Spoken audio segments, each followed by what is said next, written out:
संत कबीर जी के इस दोहे में भक्ति का और प्रेम का सार समाया हुआ है। पूरा दोहा इस प्रकार से है। जब मैं था तब हरि नहीं, अब हरि है मैं नाही। प्रेम गली अति सांकरी, जामे दो न समाही।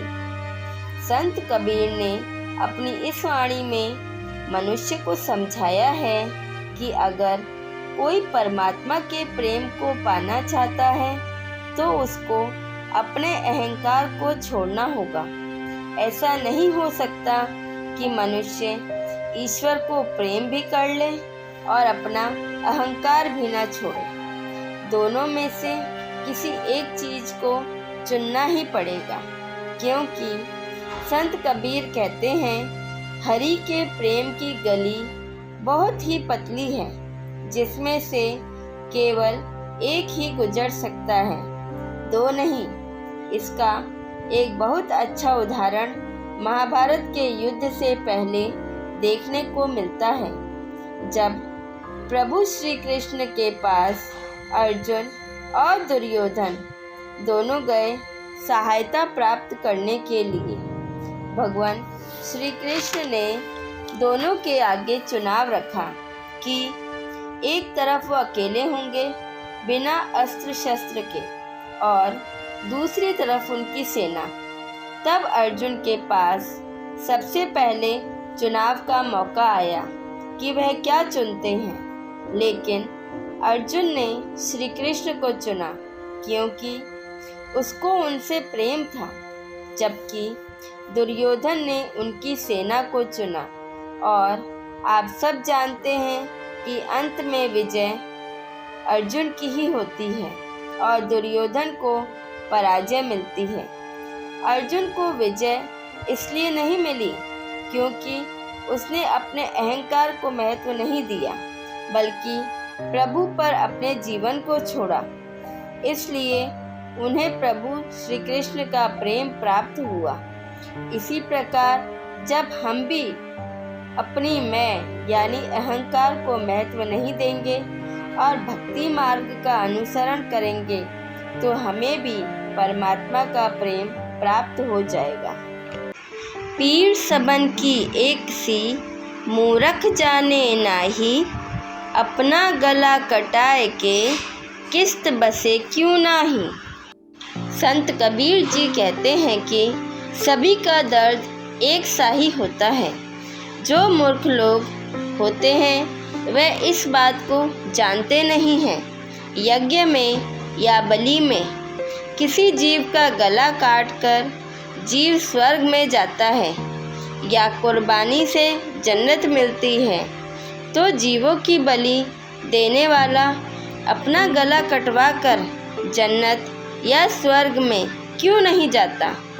कहने का भाव है कि अगर किसी जीव की बलि देकर या कुर्बानी देकर जन्नत या स्वर्ग मिलता है तो वह मनुष्य जन्नत जाना चाहता है या स्वर्ग पहुंचना चाहता है तो वह खुद अपनी कुर्बानी दे और स्वर्ग जाए।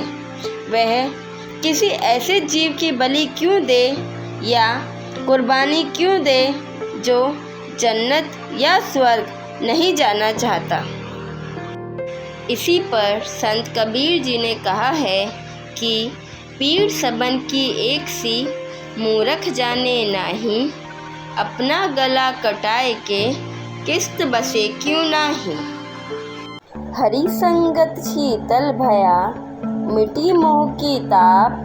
निशिवासर सुख निधि लह, आन के प्रगटा आप।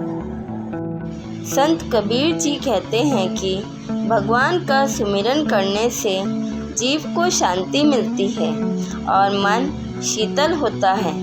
इस संसार में मोह माया से प्रेम करने से दुख कष्ट बढ़ता है। रात दिन व्यक्ति सुख से दूर रहता है। यही सब इस संसार की मूल्यवान निधि है। यह निधि ईश्वर भक्ति से ही मिलती है।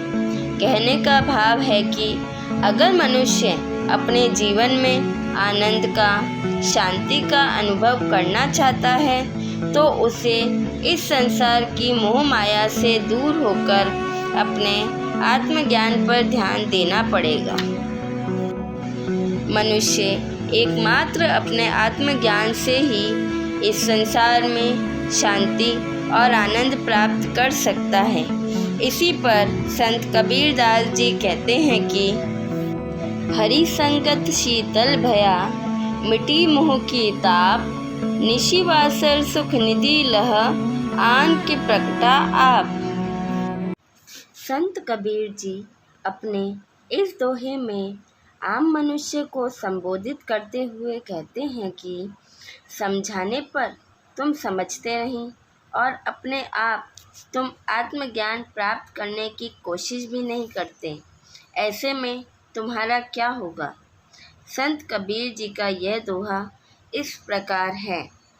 समझाए समझे नहीं, तू पर हाथ बिकाए, मैं खींचत हूँ आपको, चला तू यमपुर जाए। संत कबीर जी कहते हैं कि समझाने पर बात समझ में तेरे आती नहीं और तुम ज्ञान भी प्राप्त करने की कोशिश नहीं करते। तुम दूसरों के हाथों बिक रहे हो और मैं तुम्हें अपनी तरफ खींच रहा हूँ, फिर भी तुम्हें समझ में नहीं आ रहा। तुम ना जाने क्यों यमपुरी की तरफ बढ़ते जा रहे हो। कहने का भाव है कि जो आम आदमी है वह न तो स्वयं कभी आत्मज्ञान की तरफ बढ़ने की कोशिश करता है और ना ही कोई सज्जन व्यक्ति उसे सत्य की तरफ ले जाना चाहता है तो उसके साथ चलता है। वह अपने इस संसार में, इस प्रकृति की माया में, वासना में, कर्म कांड में और अपने इस अंधविश्वासों में ही जीना चाहता है। तो इस तरह आम आदमी जाने अनजाने सत्य की तरफ ना जाकर अपने से जीवन को दुख के गहरे दलदल में डाल रहा है। मन वह नर मर चुके, जो कछु मांगन जाही, उनसे पहले वह मुए, जिन मुख निकसत नाही। नमस्कार दोस्तों, यह दोहा महान कवि और दार्शनिक रहीम जी के द्वारा रचित है, जिन्हें हम भली भांति जानते हैं। आजकल का जीवन बहुत अधिक व्यस्त एवं संकुचित होता जा रहा है, जहां व्यक्ति केवल अपने बारे में सोचने लगा है। हम दूसरों की तकलीफ़ों व आवश्यकताओं के बारे में अधिक विचार नहीं करते और केवल अपने हित की इच्छा ने हमें अंधा बना दिया है। मित्रों, ईश्वर ने मनुष्य को बुद्धि एवं क्षमता के साथ जीवन यापन के साधन भी उपलब्ध कराए हैं। ईश्वर ने मनुष्य को इतना सामर्थ्यवान बनाया है कि वह मेहनत करके स्वयं अपनी आवश्यकताओं को पूरा कर सकता है।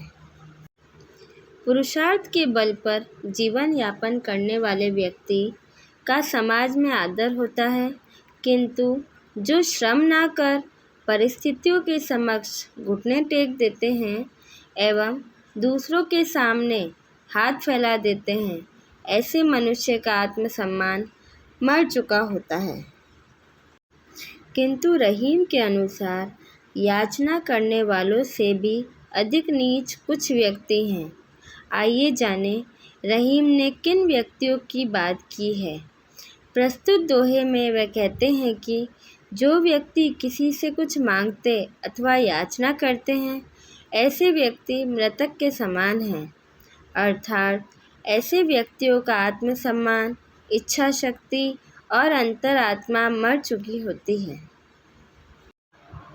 किंतु ऐसे व्यक्तियों से पहले वह व्यक्ति मृतक हो जाते हैं जिनके मुख से याचना करने वाले के लिए नहीं निकलता है, अर्थात जो दान करने के इच्छुक नहीं होते हैं।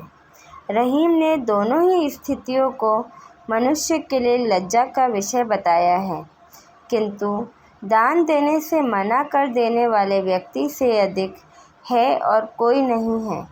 परोपकार ना करना मृत होने के समान बताया गया है। इसीलिए कहते हैं कि हमें हमेशा दान पुण्य करते रहना चाहिए। हमारे साथ बने रहने के लिए आपका बहुत बहुत धन्यवाद।